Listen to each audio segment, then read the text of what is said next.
আল মুসাউবিরুন, যারা ছবি অঙ্কন করে, যারা ছবি আঁকে, তারা হলো সেই ব্যক্তি।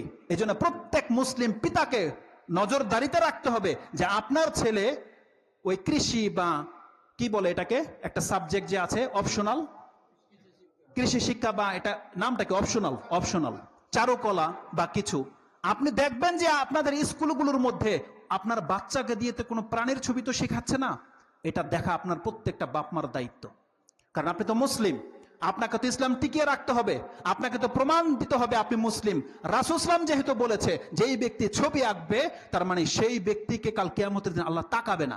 আপনি ভাববেন না আপনার বাচ্চাকে আল্লাহ ছেড়ে দিবে, আপনি বলবেন ও তো বুঝেনি, আপনাকে ধরবে আল্লাহ, তুই বুঝাস নাই কেন? আল্লাহ আপনাকে ধরবে, যেই ছোট বাচ্চার তো এই জ্ঞান আমি দেইনি, তোর কানে তো এটা ঢুকেছিল, মসজিদের মেম্বর থেকে বলা হয়েছিল, তুই তোর বাচ্চাকে এই শিক্ষা কেন দিলি না যে তুই বান্দা, তুই বাচ্চা, এগুলো কিন্তু আঁকবি না, এটা শিক্ষা কেন দিলেন না আপনি? এই জন্য কাল কিয়ামতের মাঠে আপনি ফেসে যাবেন। অতএব প্রত্যেকটা পিতামাতাকে যিনি দায়িত্বশীল, আপনি আপনার বাচ্চার খাতাগুলো চেক করবেন, তাকে বুঝাবেন, বাচ্চা তোমার যদি কিছু আঁকতে হয়, তুমি নৌকা আঁকো, গাছ আঁকো, পাহাড় পর্বত আঁকো, দেখো তুমি যেটার মধ্যে প্রাণ আছে এটা কিন্তু আইকো না। এখানে পূজার কোনো কথা নাই, বলা হয়েছে যে আঁকবে, আল মুসাউবিরুন, যেই ব্যক্তি শুধু ছবি আর্ট করবে, এমন কোন ব্যক্তির দিকে কাল কিয়ামতের দিন আল্লাহ তাকাবে না। কত বড় ধমক এটা!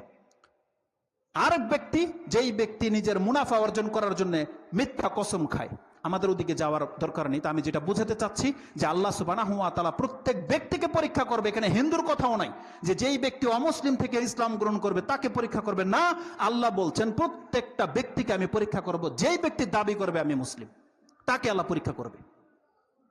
এই পরীক্ষাটা কত মারাত্মক হবে! আল্লাহ সুবহানাহু ওয়া তাআলা যে বলেছে যে আমাদেরকে পরীক্ষা করা হবে। আসুন আমি আপনাকে এই খুতবার মূল কয়েকটা কথা আমি আজকে আপনাকে বলি। প্রথম কথা হচ্ছে যে আমি আমার যোগ্যতাটা আপনার কাছে তুলে ধরি। আমি খুব নগণ্য একটা ব্যক্তি, অত শিক্ষাগত কোনো সার্টিফিকেট আমার নাই, কিন্তু কোরআন থেকে আমি যেগুলো বড়দের কাছ থেকে শিখেছি, আমি মনে করি এখন আমি কয়েকটা কথা আপনাকে বলবো। আল্লাহ তো উপরে আছে, আমি মিম্বরের উপরে দাঁড়ানো।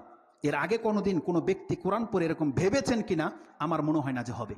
এই জন্য কথাগুলো আপনি শুনে নেন, এগুলো আপনি খুব কম লোকের কাছেই পাবেন, যেটা আমরা আমাদের বড়দের কাছ থেকে পাচ্ছি। আজকে আমাদেরকে যে কিয়ামতের মাঠে পরীক্ষা করা হবে, আল্লাহ সুবহানাহু ওয়া তাআলা যে আমাদের কাছ থেকে দাবি করবে যে তুমি মুমিন না মুসলিম, প্রমাণ পেশ করো, এটা আমরা ভুলে কেন গেলাম? আমরা কেন ভুলে গেছি যে আমরা হলাম মুসলিম, আমাদের ধর্মকে পালন করে চলতে হবে? এটা কেন ভুলে গেছি? আমরা ভুলে গেছি এই জন্যে আমরা ভেবেছি আমরা যাই কিছু করি এগুলো মনে আল্লাহ সুবহানাহু ওয়া তাআলা দেখে না, বা আল্লাহ এগুলো মনে পরোয়া করে না। আমি তো আপনাদেরই সন্তান, আপনাদের মধ্যেই বড় হয়েছি, আমার মেন্টালিটি এমনটা ছিল। আমি ধারণা করতাম ইসলামের যেই আইন কানুনগুলো আছে এগুলো সব নেতাদের জন্য। আমি ধারণা করতাম এগুলো হচ্ছে সব পয়সাওয়ালাদের জন্য, মানে বড় বড় ব্যক্তি যারা, আল্লাহ তাদেরকে হাসরের মাঠে ধরবে। আমরা তো তুচ্ছ, আমরা তো তেমন কোনো হেসিয়াতি রাখি না, আমাদের কোনো যোগ্যতাই নেই, আল্লাহ আমাদেরকে নিয়ে চিন্তা ভাবনা করে। এটা আমার মেন্টালিটি ছিল। আমি ধারণা করতাম যেহেতু আল্লাহ সুবহানাহু ওয়া তাআলা মুহাম্মদ সাল্লাল্লাহু আলাইহি ওয়াসাল্লামকে দেখতেন, আবু জাহেল কি করতো, উতবা, শাইবা, ওই ফেরাউন, মুসা, এরকম বড় বড় ব্যক্তিদেরকে আল্লাহ সুবহানাহু ওয়া তাআলা নজরআন্দাজ করে। আল্লাহ দেখবে আমাদের দেশের সংসদে যারা বসে তাদেরকে, আমাদেরকে হয়তো আল্লাহ অতটা মূল্যায়ন করে না, বা আল্লাহ আমাদেরকে নিয়ে ভাবেও না। এটা আমাদের মেন্টালিটি নয়। আপনি দেখতে পাবেন যে আপনার ওয়ার্কার, আপনি যদি কোনো কিছু প্রতিষ্ঠানের মালিক হন, আপনার নজর শুধু থাকবে ওই যে আপনার যারা উচ্চ পদস্থ ব্যক্তি, ওয়ার্কার কে কি করে না করে এটা আপনি দেখেন না। অধিকাংশ মালিকদের স্বভাব, কিন্তু যেই ব্যক্তি বিচক্ষণ মালিক সে কিন্তু তার ওয়ার্কার দিকে খবর রাখবে যে আমার কোন ওয়ার্কার কি করতেছে, তাহলে সে প্রতিষ্ঠানের একটা ভালো মালিক।